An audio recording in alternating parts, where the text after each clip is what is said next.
Come, let us recite from the Great Garuda in flight, and then savor effortless meditation. For those of us following along on the Tube app, please recite aloud with me. We're playing with the 24th passage. The dimensions of the Samantabhadra like all good. Okay, I threw an extra consonant into there. Let's try that again. The dimension of the Samantabhadra like all good is unborn and unchanging. The 12 links of causes and conditions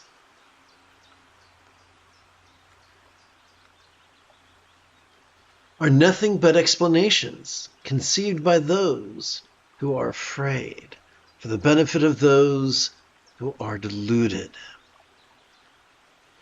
These are fighting words. This is the guy who wrote this, Prahe Vajra, had some moxie. So, first thing, the dimension of the Samantabhadra like all good is unborn and unchanging. Pretty words. What do they mean? Samantabhadra is a Buddha. His name translates as all good one. Me and my former wife used to say, all good, all the time. So, Samantabhadra has become a metaphor for a wonderful teaching that I'm going to elaborate on by using some visual aids. Now, both this teaching text and the visual aids are available for free download as PDFs. So, what I want to do, I'm going to hit this button here. Sturgeon's Law reminds us that 90% of everything sucks, but what does that suckiness look like? When we take fear, our amygdala, as our North Star, we cannot help but remain rigid, fearful, superstitious, controlling, elitist, cryptic, competitive, and cruel. Which is a shame, because if we just take our anterior cingulate gyrus, our love as our North Star, we'll have a different experience. We'll be flexible, loving, rational, laid back, egalitarian, lucid, cooperative, and kind. But what has that to do with the dimension, the all-good dimension? Glad you asked. The majority of teachers, who are rather rigid and fearful and controlling, implore their students to actively analyze and actively concentrate and actively contemplate independence upon their dorsolateral and medial prefrontal cortex. Doing that so exhausts our brain that one cannot help but present with symptoms of depression, no less trigger their amygdala, the seat of anxiety and aggression. Fortunately. But let's stay there for a second. So these guys, these rigid folk, will say only focus on one thing or focus on no thing. Anything other than that one thing or nothing is poison, and it will destroy you, and it will drag you to hell if there is such a place.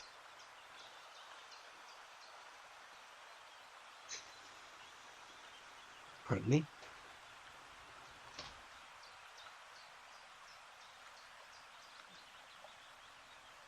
These people will say, if we notice ugly things, or if we notice ugly sights or discordant sounds or painful sensations or disgusting flavors or foul scents, that'll make us negative, and we won't be able to manifest our dreams of avarice. Well, they'll tell us that there are bad emotions and bad intentions and bad thoughts and bad memories and bad imaginings. And they will construct for themselves a very, very, very, very small prison cell wherein everything's okay. That does not sound like freedom to me. What sounds like freedom is being able to say, as we relax into our exhalation, whatever beauty or ugliness we saw during our previous inhalation could feel as if it was melting into the simplicity of, just a sight, just a sight. And that functional, that remedial non-duality comes to play as a way of coping. Pleasure and pain, they're both just sensations. Joy and sorrow, both emotions. Kindness and cruelty, both just intentions. Sharpness and dullness, both just thoughts, and so forth, and so on. And so what we're taught by the enlightened few is that there's nothing bad to notice. Maybe there are things that are inconvenient to notice, maybe things that are painful to notice or uncomfortable to notice, but not bad. In fact, when we process the uncomfortable, it actually benefits us. And here's how. Neither the dorsolateral nor medial prefrontal cortex, as well as the amygdala, make up the entire central nervous system. And that's a good thing. Consider, if you will, the simple spinal cord. Every time we inhale, we have evolved to automatically access the middle bit of our spinal cord, whose fancy name is our sympathetic nervous system. It has evolved to help us to notice vulnerably, passively, viscerally, randomly, and fleetingly all manner of mind's antics, such as perception, emotion, intention, cognition, recollection, and imagination. Not just picking and choosing, but being vulnerable to all manner of phenomena, from the external to the internal, from the physical to the mental, from the pleasurable to the painful, from the interesting to the boring, from the glorious to the grotesque. But what are we to do with that which we noticed? Here's the really cool part. Every time we exhale, whether we know it or not, we have evolved to automatically access the bottom bit and the top bit of that same spinal cord. Those bookend-like structures are described as our parasympathetic nervous system. And they have evolved to help us to physically relax and mentally release to such a degree that which we noticed during our previous inhalation could, where's the cursor, could fleetingly feel less stressful, less permanent, and even less defining. But wait, there's more. In every human culture, we find the use of figures of speech, and we also find it, but how could they apply to meditation? Quick review. As we relax into our exhalation, whatever we noticed during our previous inhalation could fleetingly feel as non-graspable as a vast empty void. What is a real-world example of a non-graspable vast empty void? How about the illusion of the infinite azure sky on a bright and beautiful cloudless morn, which, although could look tantalizing to the eye, could feel non-graspable to the hand? And so we find that that mindfulness is simply noticing mind's antics. And the easiest way to practice it, the most sustainable way to practice it, is to simply silently and mentally recite the verb watch each time we feel air enter our nostrils. We also recognize that meditation is simply relaxing into mind's non-graspable nature. And the easiest way to do that is to silently and mentally recite the verb rest each time we feel air leave our nostril.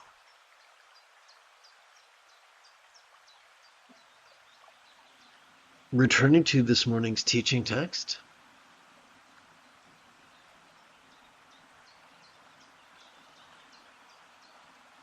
we see the phrase unborn and unchanging. Well, what does that mean? Doesn't unborn ignore causality? Doesn't unchanging undo impermanence? Think of it this way. As we relax into our exhalation, whatever birth we noticed during our previous inhalation could fleetingly feel unborn as we relax into our exhalation. Similarly, as we relax into our exhalation, whatever change we might have noticed during our previous inhalation could fleetingly feel unchanging. And so, the great irony is that life gives us grist for the mill. The more slings and arrows of outrageous fortune pepper us on the battlefield of life, the more we're able to notice and relax, the more we're able to watch and rest and quickly master the Buddha's Eightfold Path, mastery of which is none other than enlightenment itself. Now, remember we talked about that 90% of everything sucks. And 90% of folks are defined more by fear than by love, and more by controlling than by letting go.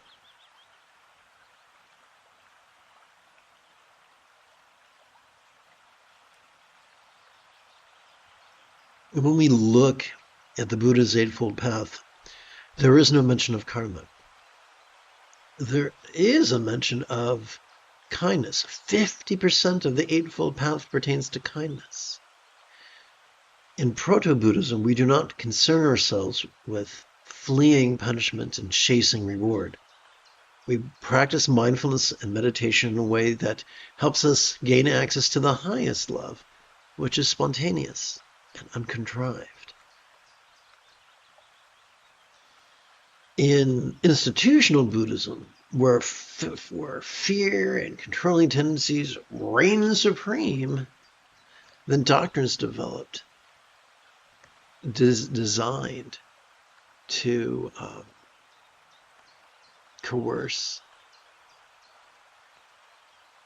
and reassure those who are prisoners of fear,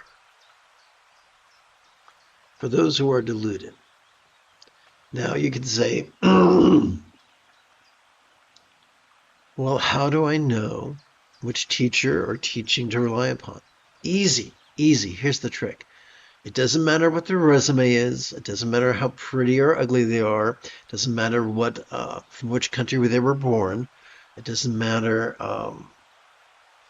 how healthy or sick they are. It doesn't matter how rich or poor they are. It doesn't matter how popular they are. The only test of a teacher is pragmatism. If you ask for a technique from a teacher and they give you a technique and you play with it about once every 12 hours for 7 consecutive days, and you get crap results, and you go back to the teacher and they are unable to help you or unwilling to help you, then to hell with them. Go find a better teacher. But if you were given a technique, you play with it once every 12 hours for 7 consecutive days, and you've noticed that you're becoming more peaceful and more loving, then congratulations, you found a useful teacher. That's it. Pragmatism is the only test of the teacher or the teachings. If you're working with a teacher and a group of students and you find yourself getting crankier and more anxious, and you look around and they're cranky and they're anxious, and you look at the teacher and he's cranky and he's anxious, then as Bugs Bunny said to Daffy Duck, I think we took a wrong turn in Albuquerque.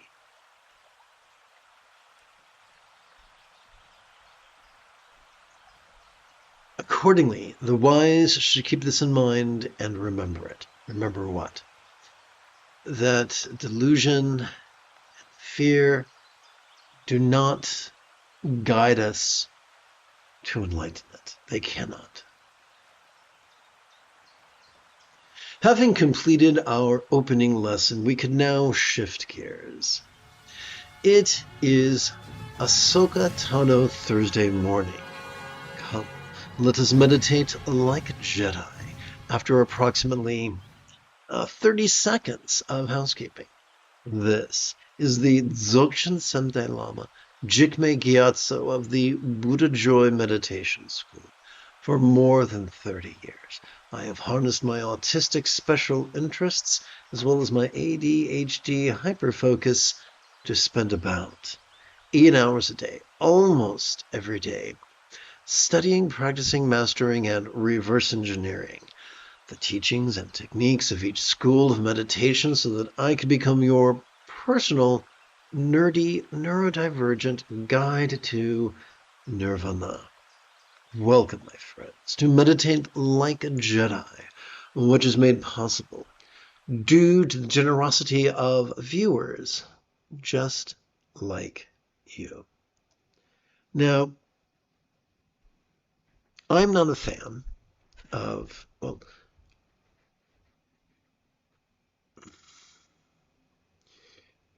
in superstitions concerning real or imagined celestial entities. I'm a terribly disabled fellow, and I've stumbled over the decades. I've learned certain tricks that I'm able to use to get my body to be able to sit in meditation 4 hours a day. And one of those tricks is the following recitation. Following the first of two following recitations.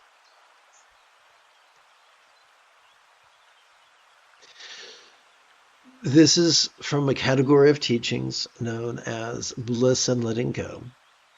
Our job is not to visualize. Our job is not to believe. We're going to practice the art of simply passively reciting. This so I'm assuming that you're watching on the tube app. This statue represents us, the meditator.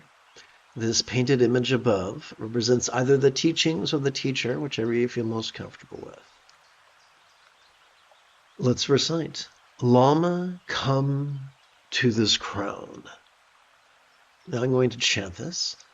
Lama, come to this crown. Lama, come to this crown. Lama, come to this crown.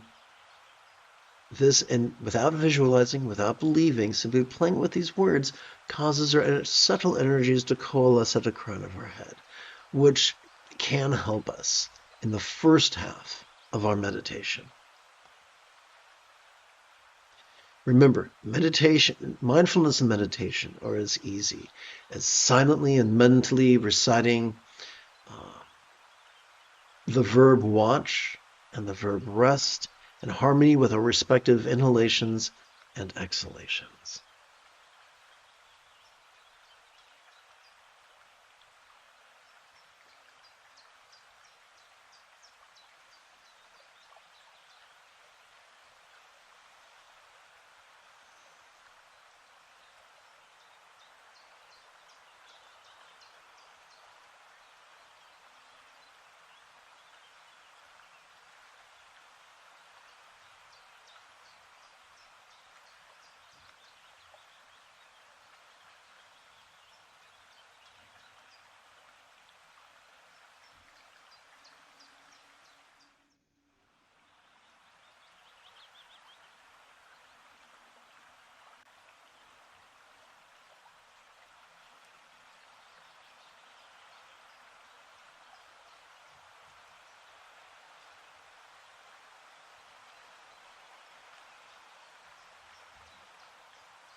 The moment you have a specific question about Buddhist philosophy or meditation, do not hesitate to type your question in great detail in the chat window, for I tend to check for questions about once every 5 minutes or so.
The moment you have a specific question about Buddhist philosophy or meditation, do not hesitate to type your question in great detail in the chat window, for I tend to check for questions every 5 minutes or so.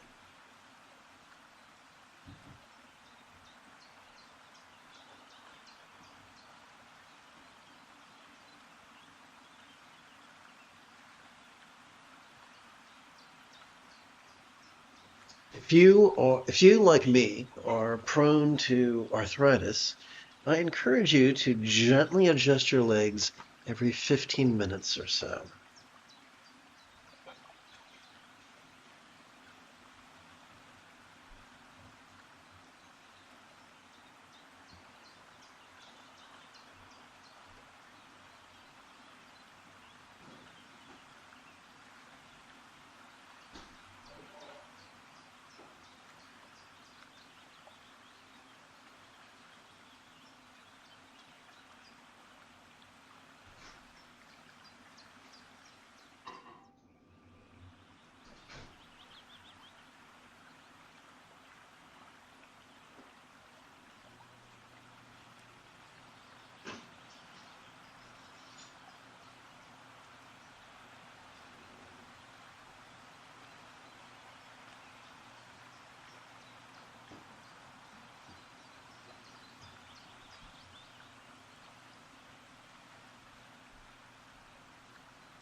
For the second half of our silent meditation,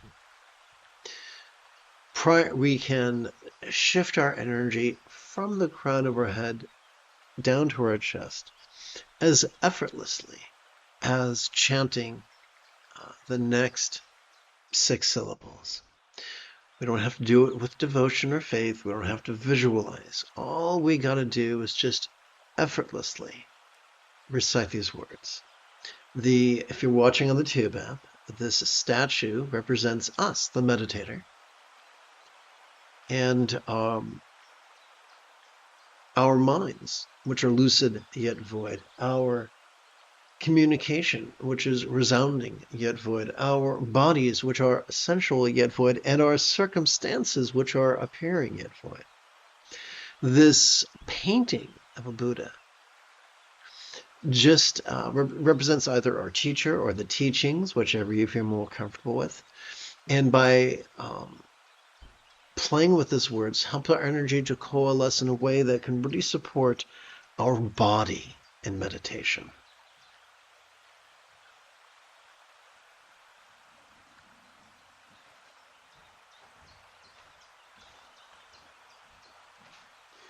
Lama, blend with this mind. Lama, blend with this mind.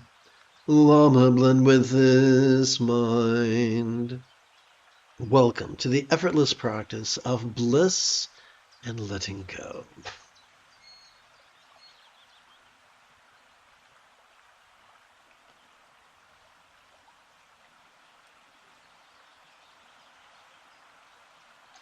Remember, the key to mindfulness is to silently and mentally recite the verb watch during each inhalation.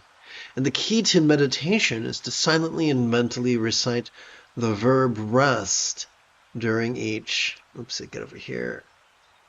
during each exhalation.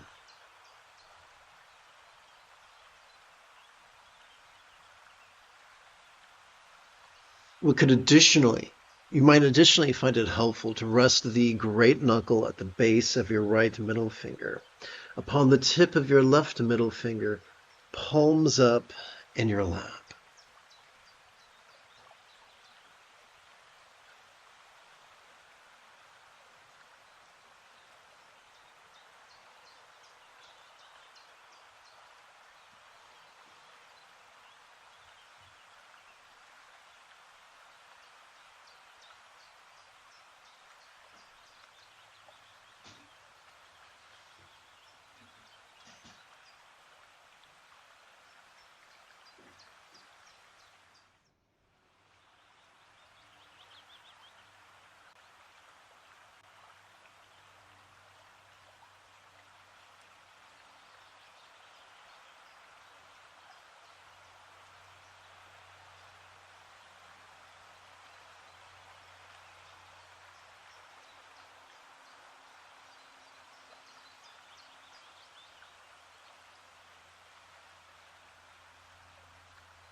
During this, the second half of our meditation, we might silently and mentally recite the verb watch each time we feel our chest swell with breath.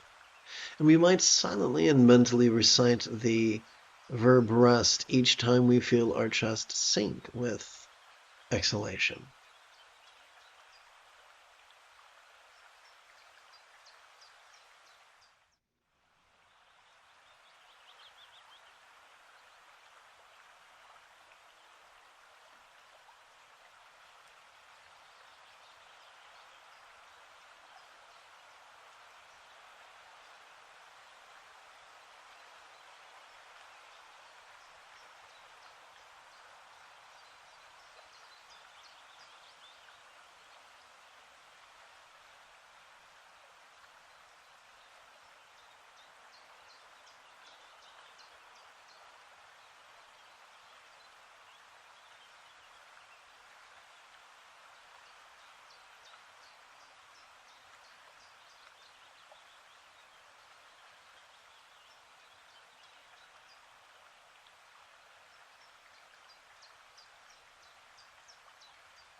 You have taken your first step into a much larger world. If you feel that I have earned it, you could give this live stream a thumbs up. You could even help support this channel. In approximately 2 3/4 hours, I would very much like to return to lead today's brunch meditation class and group practice. And if you are as geeky as me, may the Force be with you always.